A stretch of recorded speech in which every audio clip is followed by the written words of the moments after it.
So good afternoon, everybody, and welcome to the Cattle HQ Live, a webinar series brought to you by South Dakota State University Extension. My name is Erin DeHaan, one of our co-hosts for the Cattle HQ Live series. Today we have with us Dr. Jaelyn Brennan, an Extension Livestock Grazing Specialist, Dr. Jeff Martin, our Extension Bison Specialist, and Jaelyn Whaley, our Extension Sheep Field Specialist, discussing spring pasture management. Before I turn things over to our speakers, I'd just like to address a few housekeeping items. If you have any questions throughout the presentation, please type them into our Q&A or chat feature, and we will address those at the end of the presentation here. And without further ado, I will go ahead and turn things over to our speakers. I think first up we have Dr. Jaelyn Brennan. So take things away, Jamie. Is that better? Yep, there we go. Okay, well, thank you. Yeah, we can't have a webinar without having a minor technical glitch at some point in time and sharing screen or forgetting to hit the unmute button. But as Erin mentioned, my name is Jaelyn Brennan. I'm an assistant professor in the Department of Animal Science and Extension Livestock Grazing Specialist, and talk a little bit about spring grazing management. What are our current conditions and outlook that we have right now, and how does that relate to this time of year, especially as we start putting together grazing management plans and start looking forward towards putting animals out onto pasture. And so we all know in South Dakota, spring in South Dakota, it's usually an exciting time. We start getting weather warm up. Usually we get our first day where it hits 50 degrees, and at least in our household, that means our kids want to get the sprinkler out and run through it. For a lot of livestock producers, you're typically going through calving season right now, and it's usually well underway or just beginning for most producers. In addition, we have a lot of large weather fluctuations that we know that we have in the springtime. And so it's not atypical like we had earlier this morning to have a beautiful blue sky day and warm temperatures. And we're starting to kind of see these first signs of life and green appear in our pastures, which are exciting. But we also know sometimes within a 24-hour period, we can also have, big blizzards and stuff like that can hit the state as well. And so we have a lot of fluctuations and a lot of variable changing weather patterns that are occurring. And it's also a good time when we start thinking about calving season and kind of how these weather patterns are coming together, is to start thinking about what your grazing plan and grazing outlook is going to look like in the coming year. And so, as it's no surprise, is that spring precipitation is really critical for growing grass and growing forage in South Dakota. And so, more broadly speaking, if we look at the Central Plains, annual precipitation accounts for about 90% of forage production regionally. And these things can be improved at the local scale, either at the pasture or site level, looking at like soil water holding capacity. And so how do we hold that water on the landscape when we do get rain that comes? That kind of ties a little bit more into soil health principles and stuff like that. And then within South Dakota specifically, spring precip is critical for forage production in the northern Great Plains. When we talk about spring precip, we usually mean this time of year, March, April, May, June, that timing of that rain during that time. And part of that is because a lot of our grasses that we have in South Dakota are typically cool season grasses, which means their growth cycle usually begins somewhere around April. And usually around towards the middle or end of June is when those grasses actually start shutting down. And so if there's not adequate moisture in the soil during that time period, you potentially could miss your window for being able to produce forage in a lot of our pastures that our grazing beef cattle rely on. And so some of the research that we found in South Dakota State, and specifically out at our Cottonwood Field Station, we know that about 77% of precip falls between the months of April to September in western South Dakota. And if we look at some of the biggest predictors or indicators for forage production coming into the season, a lot of it has to do with, one, previous spring precip. So what did we have last year? How much grass did we grow potentially last year? What's our current spring precip? And then what's that last spring frost date? And so essentially, how warm is it for those grasses to be able to start initiating those growing phases, and how much moisture is available for them to be able to accomplish that? And so as we go through, we know that right now, it's important to kind of start monitoring what are our current conditions as we start putting together these grazing plans looking towards the future. And so currently, South Dakota, the entire state right now, is in some kind of drought classification. And this probably isn't a surprise for most folks. We had decent spring precip last year throughout a lot of the state, some a little too much. But things really kind of shut down and dried off later in the summer. And we had very little fall precipitation and very little snow cover throughout the rest of the year. And so it's really important as we're putting these drought management plans or grazing management plans together is to kind of look at those current conditions that we're in right now and find out where your county is at. And are you in D1, D2, or D3 drought right now? And how might that potentially impact some of those livestock production aspects that we're trying to monitor as we're going into the grazing season? And so specifically, drought designation can impact different factors of the forage production system. And so as our D0, which is kind of abnormally dry, that's typically when we start seeing pasture growth being stunted. Again, this is a critical time period that we're going in for that forage production this year. For a lot of areas that are in moderate drought, we'd anticipate seeing pasture and water supplies decline. If you start getting into, moderate to severe drought, that's when you start seeing hay supplies being short, cattle sales that are happening early. Water quality is going to impact. So I'm guessing a lot of folks, especially if, the minimal snowfall we've had throughout a lot of winter, that we're not getting that ground recharge, and you might start seeing stock ponds that are low, which potentially could impact water quality aspects as well within those. And so it's good to know where you're at and how this might potentially impact aspects of your production system. And then secondly, when we talk about where we're at right now for drought impacts on grazing management plans, it's really important to be proactive and not reactive to the current situations that we're having right now. And so what does that mean? That means thinking ahead of what are my forage needs going to be into the future? What am I anticipating in terms of forage production, or how much of a percent of normal might I anticipate within my pastures out there? And what management decisions can I make now or put into place so I'm not being reactive and we're in a scenario where maybe we're in the middle of summer and we're all of a sudden out of grass and having to sell cows from our main herd in order to kind of save more forage for the rest that exists out there. In which case you're in a scenario where maybe a lot of people are doing the same and cattle markets might be declining under those circumstances. And so it's really important to be proactive in these conditions, especially as we're going through the spring season of dry weather and what that might look like in the forecast looking forward. And so part of that being proactive means one of the things we talk about a lot of times is this concept of trigger dates. And so what this means is, what are the critical dates for monitoring current growth conditions? And then what are management plans that you could have that are related to those critical dates? So you're being proactive as this kind of weather pattern unfolds over the coming season. And so you can see here is what I'd say is a fairly typical growth pattern that we see for our cool season and warm season grasses. Our cool season grasses that we have in South Dakota, a lot of them are typically things like western wheatgrass, green needlegrass, smooth brome, Kentucky bluegrass are pretty ubiquitous throughout the state. And you can see a lot of them, their peak production is going to occur somewhere in between May and June. And as you start getting into the end of June and into July, that production really drops off for those cool season grasses. And so again, if you even getting rain, let's say all of a sudden we start getting rain at the end of June, there's potential that you might have missed that window to be able to put on a lot of forage production within there.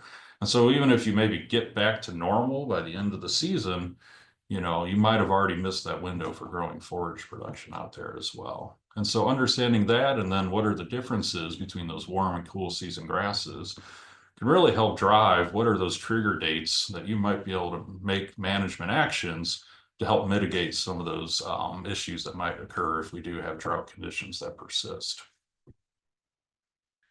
And so just to kind of highlight trigger dates and what this actually means on the ground and how this might impact decision-making processes.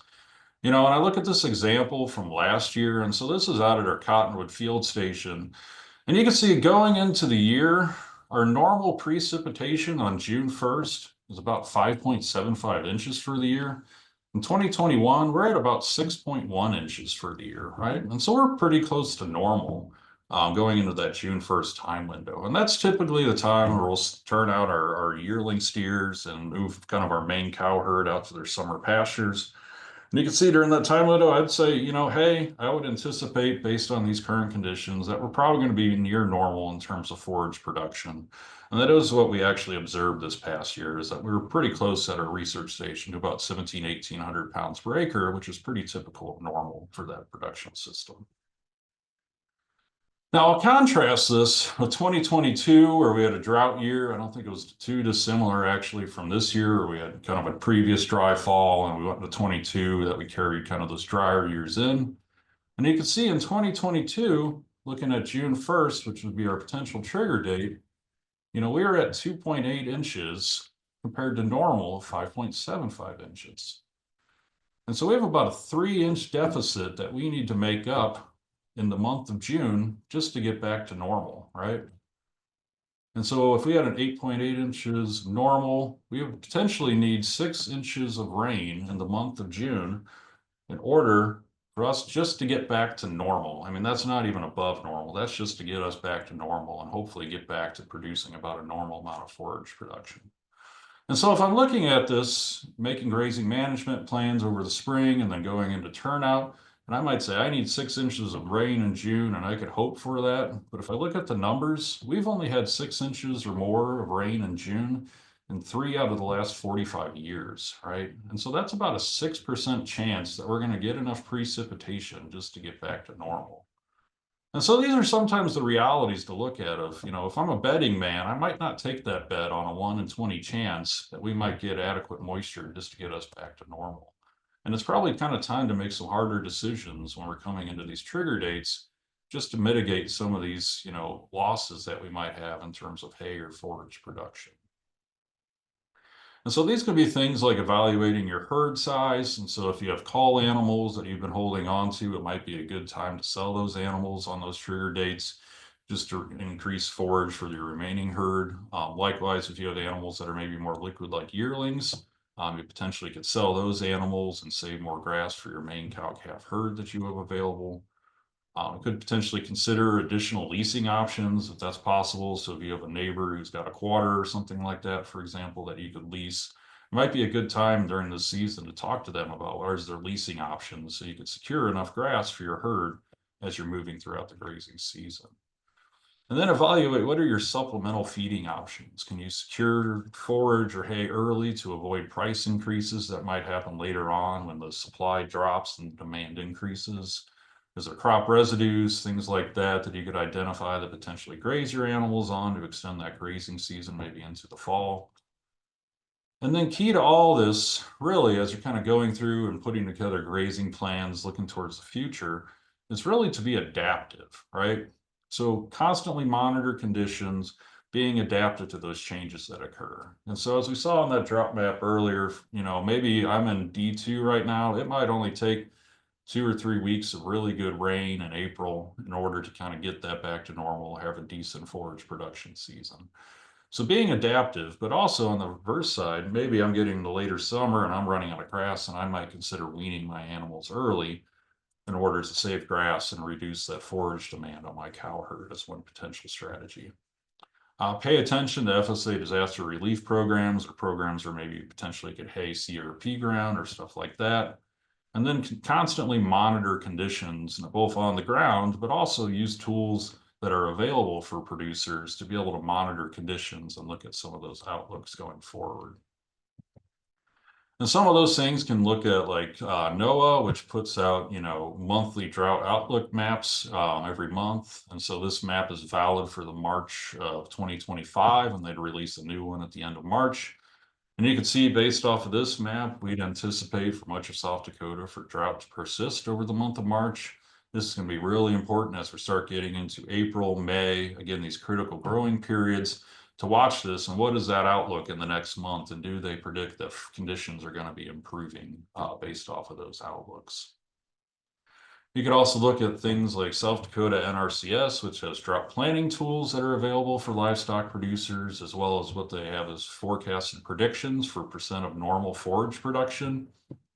And these can be helpful just to give you a general idea of, you know, if we're out here, for example, in Pennington County, where I might anticipate maybe 75% normal forage production, peak production, which would be July 1st, they consider. look into the future. And then another tool that's available that's typically released usually in April every year is what's called GrassCast. And essentially what this is hosted on the UNL website, and this is a prediction basically at the county level where you could get a percent above and below normal forage production. And you can see here, if I clicked on Jackson County in South Dakota, we would anticipate, when this was released last year, as a negative 8% less forage production than normal within that scenario. And so from that, if you have an idea of what your forage production is, you could adjust your stocking rates when you're putting together your grazing plans to get an idea of how much better to match your forage resources to the animal demand that you're going to have. And so estimating normal production, there's a couple of different ways you could do this. You could go out there and clip samples. And so take some kind of plot frame of a normal size, clip the forage and weigh it, and then convert that into dry matter and get an estimate of pounds per acre that you have in your pasture. There's grazing sticks that are available through NRCS, and I'm sure a local extension office can hand one out to be able to kind of estimate how much forage production you have off of those. And then your web soil survey from NRCS also has some tools where you could estimate what your normal forage production is. And so usually you want an average over a couple of years, because we know we could have big swings in forage production. And so if you get a couple of years average, you can usually get a pretty good estimate of how much forage you produce on a normal year. Likewise, with NRCS, you can get an estimate off of that. And so if you produce 2,000 pounds of forage per year, and you'd anticipate, okay, we're going to have a 10% reduction, that might be 200 less pounds, and maybe that equates to 10 or 12, or maybe even in worse scenarios, maybe a month or two less grazing that we could potentially have in those pastures. And so again, these are good resources to consider as you're putting together your grazing management plan to forecast into the future of, if we have this scenario and this persists, how many grazing days of my herd size can I potentially get out of that pasture? And maybe I need to make some management decisions to try and alter that balance between forage demand and forage availability out there. In terms of other considerations, another thing to think about, especially in the spring, is grazing readiness. And so what stage of the growth period in your grasses are they least susceptible to damage from grazing? And so plants typically should be grazed when they're at that 3 to 3.5 leaf stage. And this is estimates based largely on like growing degree days. And so as you accumulate growing degree days or temperature or heat units that a plant essentially needs to grow, over time, that dictates potentially what that leaf stage is for those different species. And so you can see here for western wheatgrass, green needle grass, and blue grama, which are a lot of our natives, you might need about 1,000 to 1,200 growing degree days to occur for those 3 to 3.5 leaf stages to happen. Versus maybe some of our tame grasses, non-native introduced cool seasons might be about half of that, maybe 500 growing degree days before they're at that 3.5 leaf stage, at which time it's good for grasses to grow. And so important with this, when we talk about growing degree days and pasture readiness, and grazing readiness, and when to turn out animals, is to understand that these things are dynamic, right? And so if we turn out animals, let's say May 1st, put them out to pasture every year, well, depending on the growing conditions that year, that may or may not be a time when those grasses are basically ready to be grazed. And so we put this tool together, which is a grazing readiness spring turnout map. And you can see here, this is kind of based again off that 45-year data set and how many growing degree days have accumulated for these different species when they're ready to graze. And so for our cottonwood field station, you can see here in western South Dakota, on average, we've had enough growing degree days to be at the 3.5 leaf stage on May 27th. But this has ranged from May 13th all the way up to June 6th, right? And so again, just really the point of this is to illustrate how much variability there can be potentially in those dates of when to turn animals out to pasture, of when you're maybe going to graze those grasses and maybe they're still able to recover from that grazing event and still produce over the season. And so it's important to actively monitor those conditions within your pasture in real time.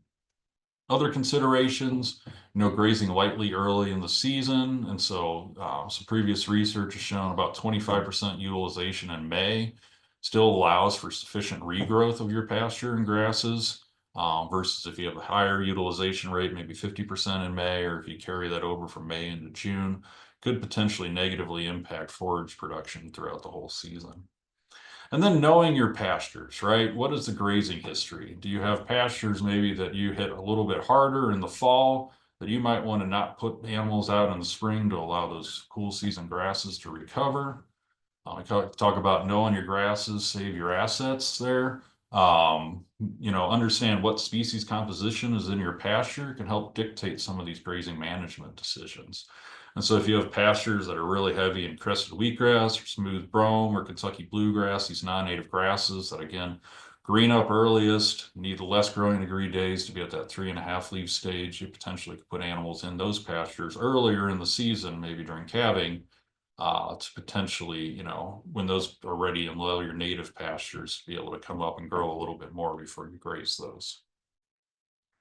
And then thinking about other things, especially in the springtime when we're turning animals out to pasture, and in a year like this where we've had dry conditions this past fall, we might be entering where we've got a lot of short pastures that are out there and hay supplies are starting to tighten. And again, we've had warm temperatures and very little moisture. And so we might have very good conditions this year where if we do get some precip, those cool season grasses are really going to green up, and they're going to green up really quickly. And what this can put at risk if you're herd is things like grass tetany. And so grass tetany is basically a metabolic disorder that happens when cows are grazing lush, rapidly growing forage. And that often results in low concentrations of magnesium in the blood. And so we could see things like nerve impulses, staggers, potentially rapid onset of death. And those are most susceptible in older cows that are lactating, especially older cows if they have calves that are about 2 months or less old.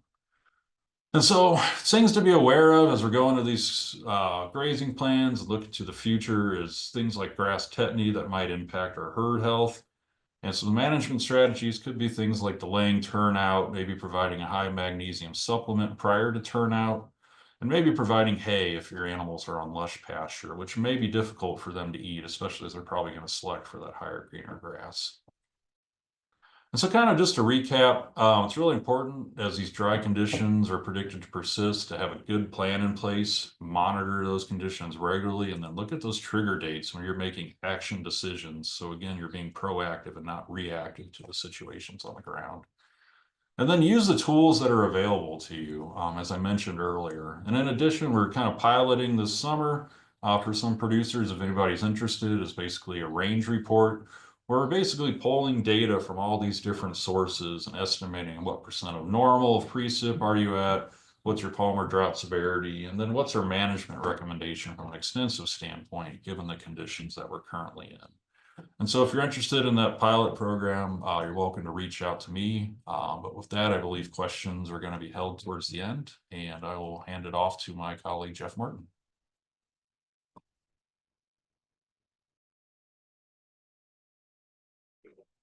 Thank you very much, Jamie.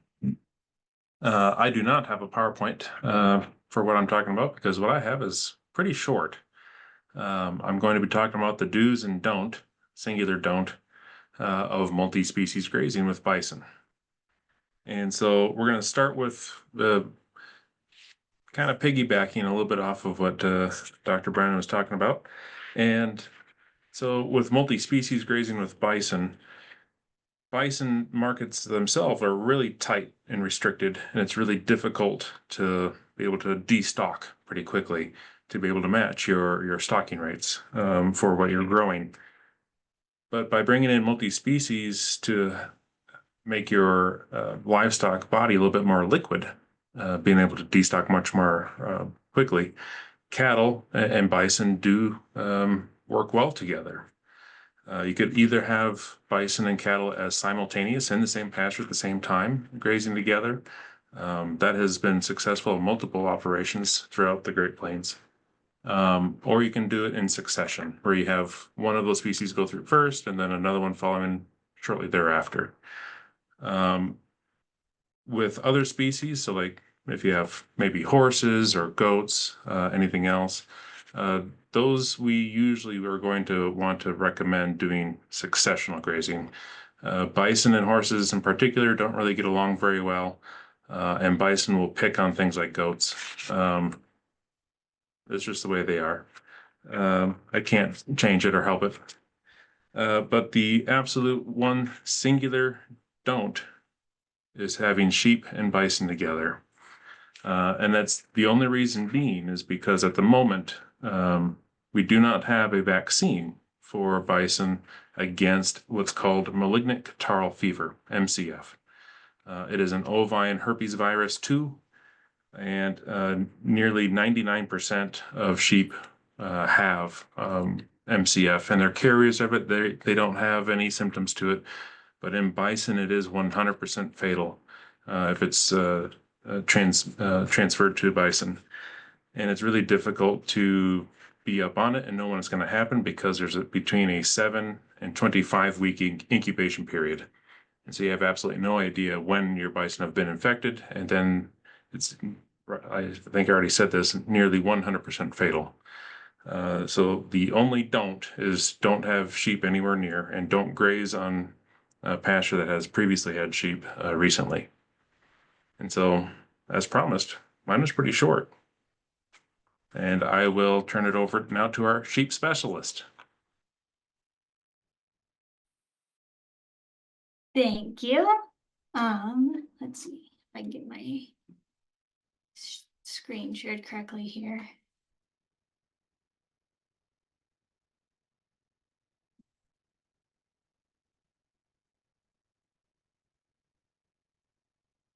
Okay, are you seeing my PowerPoint slides? Perfect. Yep. Okay. So, to follow Jeff, I'm going to talk a little bit about if we're multi-species grazing and you are using small ruminants. And so, even though I'm the sheep specialist, I am going to talk a little bit about goats as well, because it seems like if you have sheep in your title, you get the goat questions too. And so, and of course, like Jeff said, they are species that you can run in the same pasture as bison. So I want to make sure that we talk about them as well.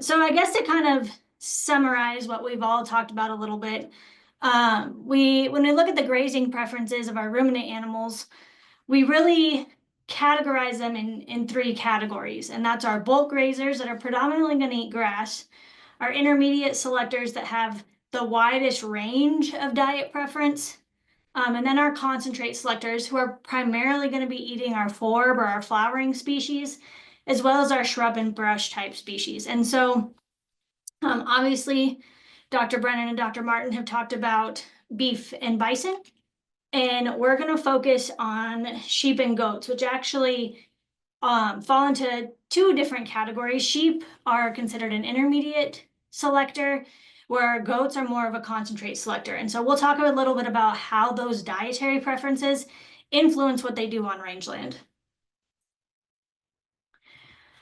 And so as we dive a little deeper into the grazing behavior of our small ruminants, really what benefits our rangelands the most when running them with cattle is their increased selectivity.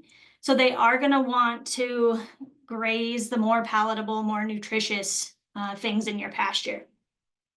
And so if you look at this figure here on the right, again, kind of taking that previous figure and putting it into more of a Venn diagram of overlapping circles here, you can see that sheep and cattle actually have about a 50 to 60% dietary preference overlap. And so that's one of my big things that I recommend if you're looking at grazing both of those animals in the same pasture. Make sure that you have diverse plant species before putting both cattle and sheep or cattle and goats out in a pasture, because goats will eat grass if that's all that's out there.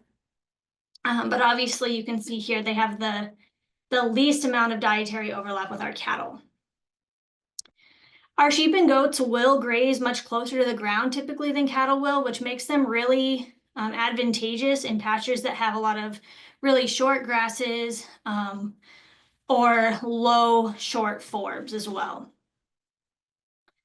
We'll talk quite a bit in a little bit here about how goats are more likely to graze our woody species. And so they're really advantageous if you're trying to decrease some shrub species in a pasture. In South Dakota, we talk a lot about eastern red cedar in particular, and goats are able to help you manage some of those overgrowth of woody species. They've also seen that sheep are actually more likely to change diet composition between seasons. And so because they have such a broad palate, if you will, they will switch what they eat between seasons. And so what they've seen is that when our forbs are flowering and extremely high nutritive value, that's typically what sheep are going to graze in the summer, but then they'll switch and actually graze a lot more of our browse species in the winter. And so we've seen in areas of the country that have much higher amounts of sagebrush, sheep will consume a very large proportion of sage and some of those other woody species in the wintertime. So the question I always get when it comes to multi-species grazing is who goes first? And I always give the extension answer of, well, it depends. And so it really does depend on what your goal is for that pasture. We'll spend most of the time today talking about targeted grazing, because like Dr. Brennan talked about, if we do go into a much drier summer, there is a greater chance of seeing an overgrowth of some of those weed species, and sheep do a really good job of being an effective weed management tool. Sheep and goats are also ideal for winter grazing. And I'll jump ahead a little bit here because this kind of ties in with matching nutrient requirements on cattle. During those fall and winter months when our forages are extremely low in nutritive value, in some cases, like you can see in this graph here, and obviously this is not an extensive list of the grasses here in South Dakota, but just to give you kind of a snapshot, until those ewes are in really middle to late gestation, most of our grass species will meet maintenance requirements, meaning that you can graze sheep for an extended period of this year on relatively cheap, low quality feed. And the unique thing about sheep and goats is that our cattle are always either growing, lactating, or pregnant, whereas sheep and goats can spend up to 25% of the year in just a maintenance ration. So if you do have some pastures that can withstand fall and winter grazing, sheep and goats are a really good option. Cattle also can serve as a parasite control tool for sheep and goats. So we really battle in the small ruminant world what we call the barber pole worm. And cattle actually are not affected by that worm, and so they can be basically an endpoint in that parasite's life cycle. And so if you have pastures that have historically had sheep and goats and you know that you have a barber pole worm problem, cattle can stop that life cycle.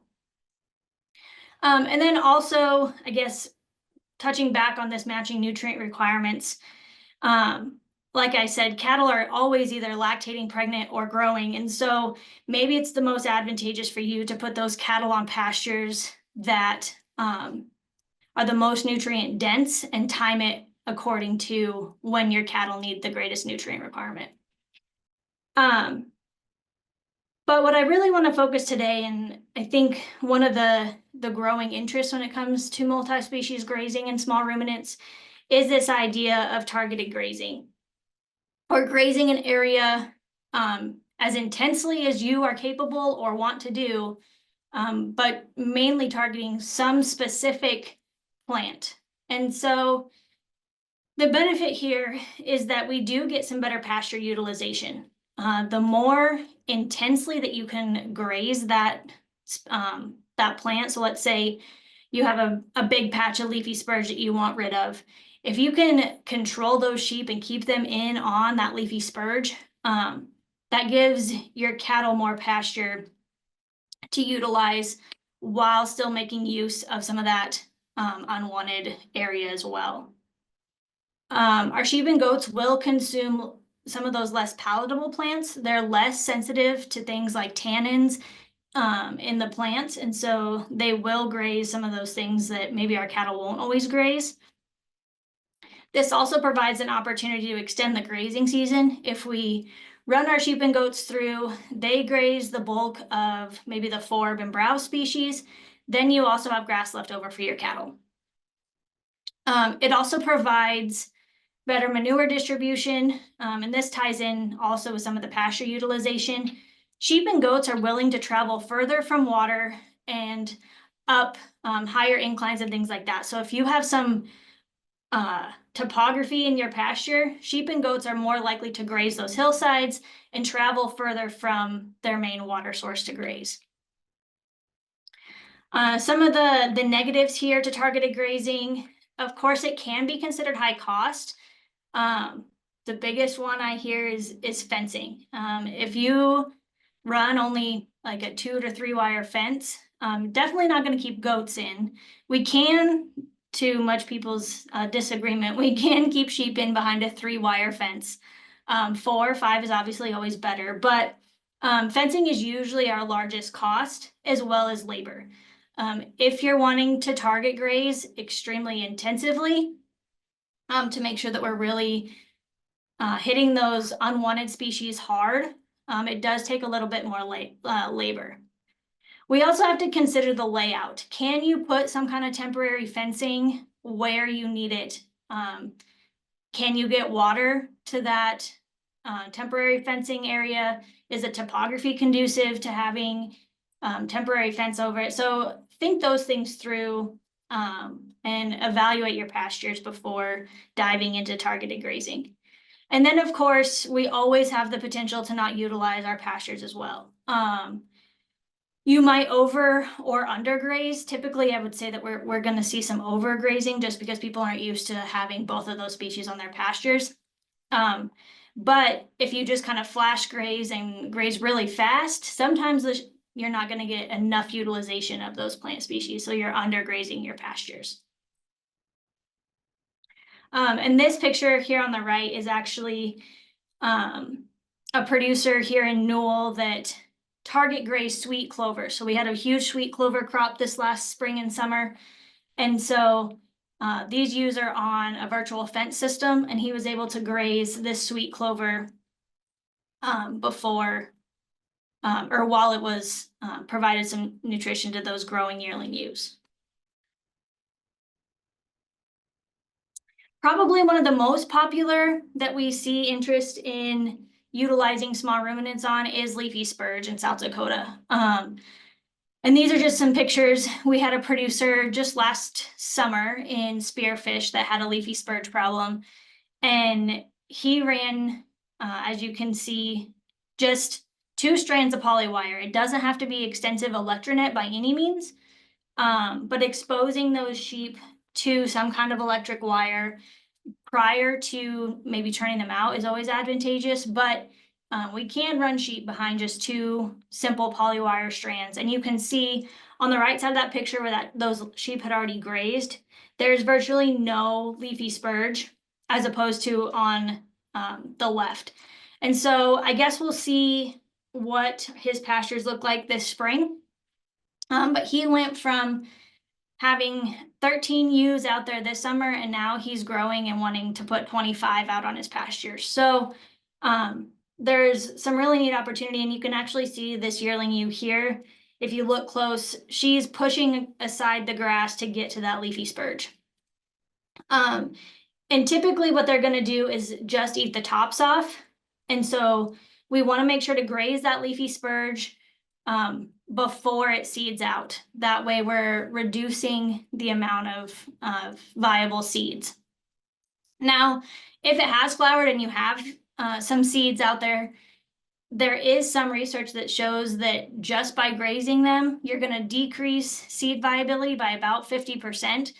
So there is some advantage there still, but ideally we want to graze that spurge earlier. And because it is such a nutrient dense feed, we actually see really good gains on sheep on leafy spurge pastures. The other one that has been of interest across South Dakota is control of eastern red cedar. And so this is where our goats come in. You can see in these pictures here, goats, you're probably going to want to use electronet. They're a little bit more precarious. But they do a great job of defoliating some of those trees and actually killing them over time, which you can see. This was a study done with Dr. Sandy Smart. And so they do have a preference for the young trees as opposed to the older trees. So just take a survey of your pastures and see what's out there. But also keep in mind that they also have an even greater preference for deciduous trees and bushes. So if you have other bush species that you don't want rid of, maybe take that into consideration and make sure you're really confining those goats to the young eastern red cedar, because otherwise you're going to lose all of your tree and shrub species. And so I also think it's important, obviously, that we're talking about the economic benefit beyond just the rangeland benefit. And I've seen some really interesting discussion on this on Facebook and things with cattle prices as good as they are, is whether or not there really is an economic benefit to having sheep. But here's a few thoughts, is that you will have increased returns per acre because we can run, we know that we can run a 1-to-1 cow to ewe ratio and not negatively impact the pasture. And so without actually increasing our acreage, you can get additional income. Sheep and goats are also advantageous in the fact that they have the potential to raise multiple offspring. So you're not getting a single lamb or a single kid in most cases. And so obviously just more returns per acre. You have the opportunity to spread out your fixed cost per animal unit. And so that's always a benefit. Your variable costs obviously are likely to change, but it gives you more income to spread that fixed cost. Another, I think, big selling point on our sheep and goats is that they do have a much higher return on investment because they should be paying for themselves within that first year. In most cases, I would even say in most of our down market years, a ewe or doe, their kids will make as much as you paid for them most years. I would say especially on a year like this, our replacement ewe prices right now are not probably where producers want them to be. And so I've had some really interesting discussion about, like Jamie said, maybe sell your cull cows, make some money on your cull cows, buy some cheap ewes, do some pasture management this year when it's really expensive to buy more cows. And so maybe that could be an opportunity where you can just have even a temporary sheep operation for some pasture management benefit for relatively cheap. And then it also obviously improves our cash flow. We talk about diversifying the operation all the time being advantageous from an economic standpoint. And so it allows us to capitalize on those market fluctuations. Anecdotally, and we do see this to some extent when you actually look at the markets, but most of the time when the cattle market's down, the sheep market is up, and that stays true for even the time of year. And so you have the opportunity to capitalize on market fluctuations and have some income during the times of year that maybe you wouldn't. I also put this last bullet in here just as, that should say contract grazing. Something that's been growing in popularity in the small ruminant industry is leasing out essentially those sheep and goats to be that weed control. And maybe this is an opportunity where you don't want to make the leap to actually buying your own flock. See if somebody with some sheep is interested in contract grazing with you. You can essentially also, I've seen producers run basically stocker sheep, buy lightweight young lambs in the spring and then sell them as heavier, better finished lambs in the fall. And that can usually we'll see improved market prices. So just some food for thought, I guess, on utilizing your multi-species grazing with small ruminants. And so there's my contact information. And so I think at this point, Erin, we're gonna open it up to questions.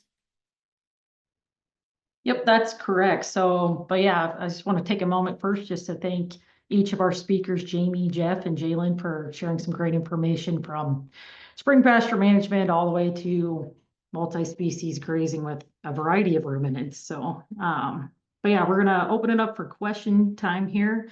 Again, please feel free to type those into the chat or the Q&A features. I might get things started here with a quick question. Jaelyn, so if I wanted to target a specific plant species to help control, does it matter if I use sheep versus goats, or do they have preferences, I guess, for specific types of plants? They do. I think if you're specifically wanting to target some kind of a shrub or browse type species, goats would probably be better. They tend to have better dietary preferences that way.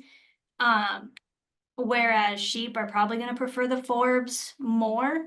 But in general, I mean, they'll eat, either one will work, but I would say predominantly your shrub species are the ones that you're going to want goats for. Thank you. Maybe along the lines of that, if I were to wish to incorporate some of the targeted grazing into an operation, is there a training period I'd need to have for these sheep and goats, or can I just kick them out, I guess? Yeah, no, that's a really good point. Yes, training period is recommended. Ideally, if you can get sheep and goats that have been grazed on, like, let's say you want to target leafy spurge. If you can find sheep that have been grazing leafy spurge historically, they're gonna already have a dietary preference for that species. They've seen that even with like Dalmatian toadflax, that when they put sheep in there at first, that's the last thing they touched. And then the next season, that was the first thing they ate. And so we really want to make sure that we do have that training period, and really want to graze that hard at that point to essentially force them onto that particular species. Plus, sometimes it doesn't hurt to have a training period with the electric fence as well. Thanks, Jaelyn.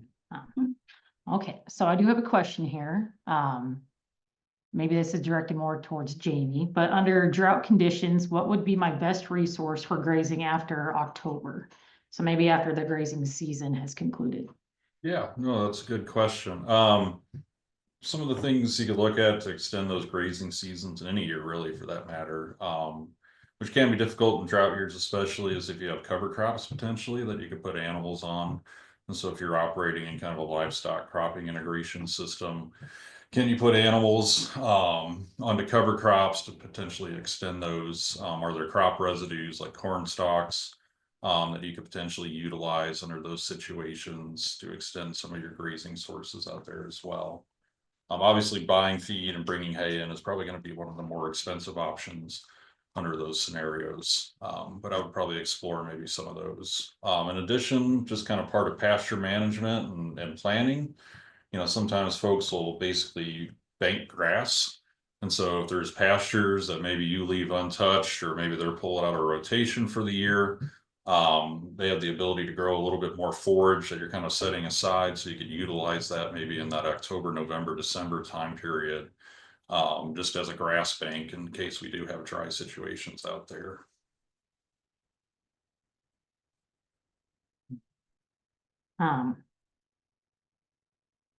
I can ask another one here. So again, Jamie, so you've talked about different ways to kind of help monitor your pastures during drought, or to see if we're coming into a drought, but is there different resources that are available to help just establish a drought plan together, or get that together before we even come into a drought season?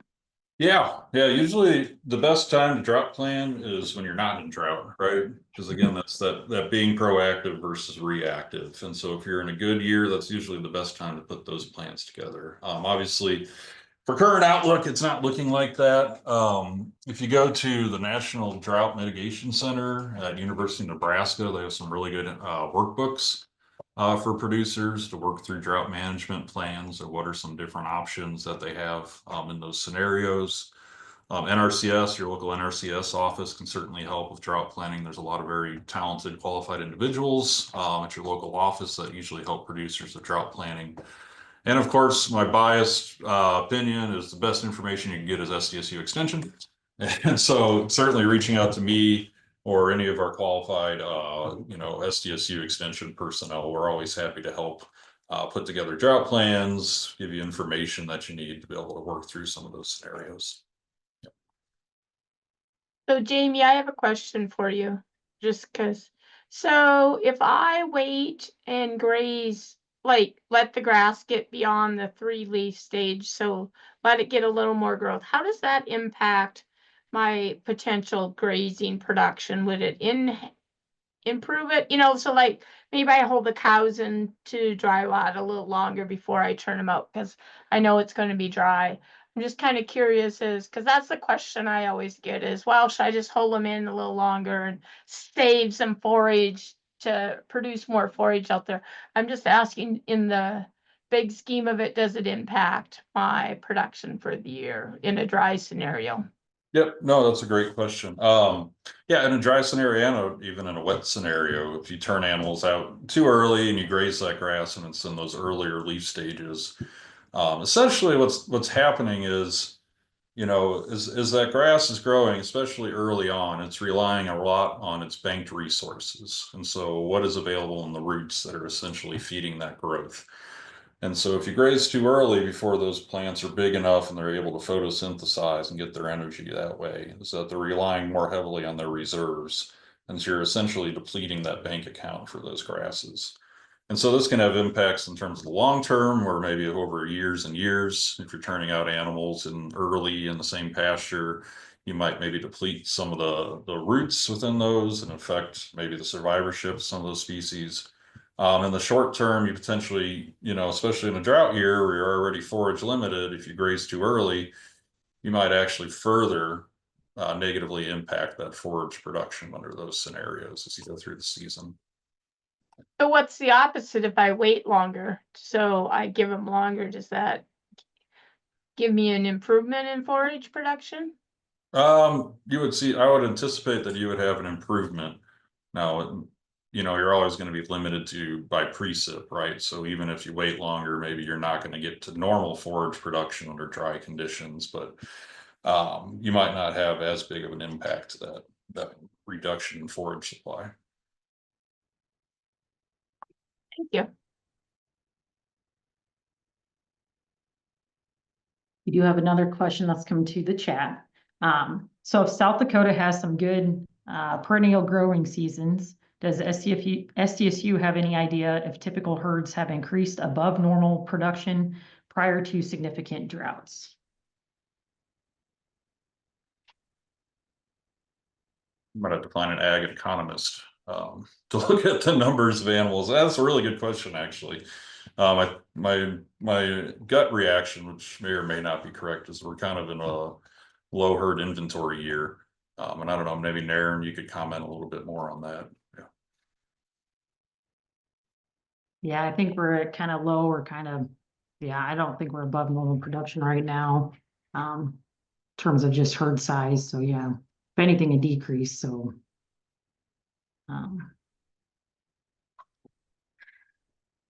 so Jeff, you've talked that cattle and bison can work well together for grazing. I know we talk about turning cattle out to match nutrient requirements, in a good, kind of May, early June is good time frame to match the nutrient availability coming from our forages.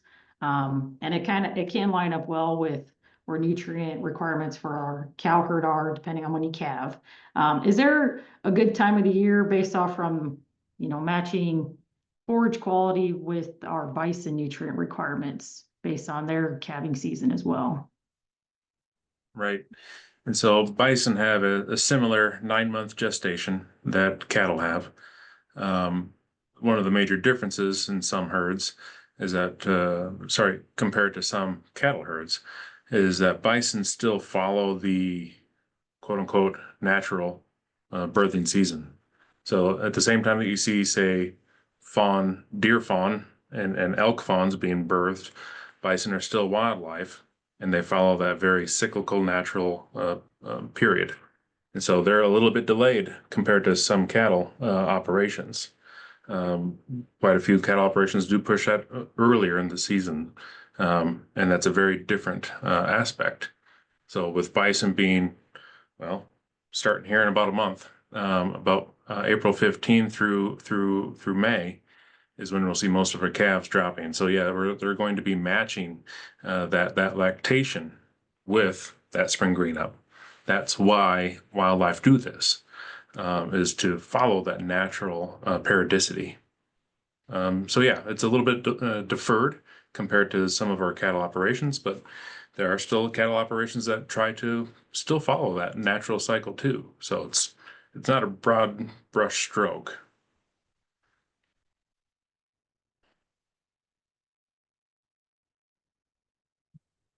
We're getting close to the end of our time here, so if you have any more questions, please feel free to type them into the chat. Or if any of our additional panelists on here have questions for anybody else, please feel free to unmute yourself and ask anything. I have one for Jeff. Just one that I get a lot is people are like, well, I'm not set up for sheep and goats. What are some of the infrastructure recommendations you have for producers that maybe want to add bison? Yeah, so the infrastructure is going to be similar to beef, but it's going to be beefed up. A lot of the handling facilities are going to be a thicker gauge steel, particularly for your squeeze chutes. If you're going to be running your big breeder bulls through, which is good to do just to make sure that they don't have any disease issues, is you need to make sure that this this can hold them. Those manual squeeze chutes are not great for bison. They can be done, but I've seen quite a few broken fingers and bones using those manual squeeze chutes. Those hydraulic ones are a little bit better for bison, for safety of the animal and safety for people. So with that safety first mentality, a little bit more robust handling system is key. When it comes to fencing, 2-strand can keep a bison in if you have adequate food and water, and friends. Don't have just one bison. One is the loneliest number. They will go find more bison. And 2-strand can keep them back, but once you start getting closer to metropolitan areas and urban centers, we really do want you to try and emphasize a good fence makes a good neighbor. And so add a few more strands, at least 5. When you get closer to those population centers.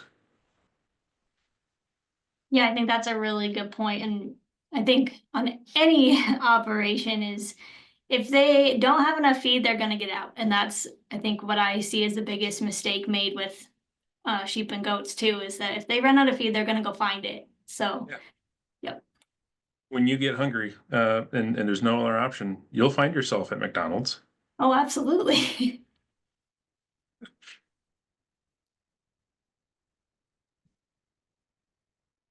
Well, I'd just like to thank Jamie, Jeff, and Jaelyn again for taking the time to speak with us today. If you have any specific questions that come up after the webinar here, please feel free to reach out and contact our speakers.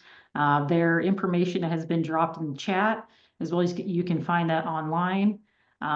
You can also find the additional webinars for our Cattle HQ Live series coming up on our SDSU Extension webpage.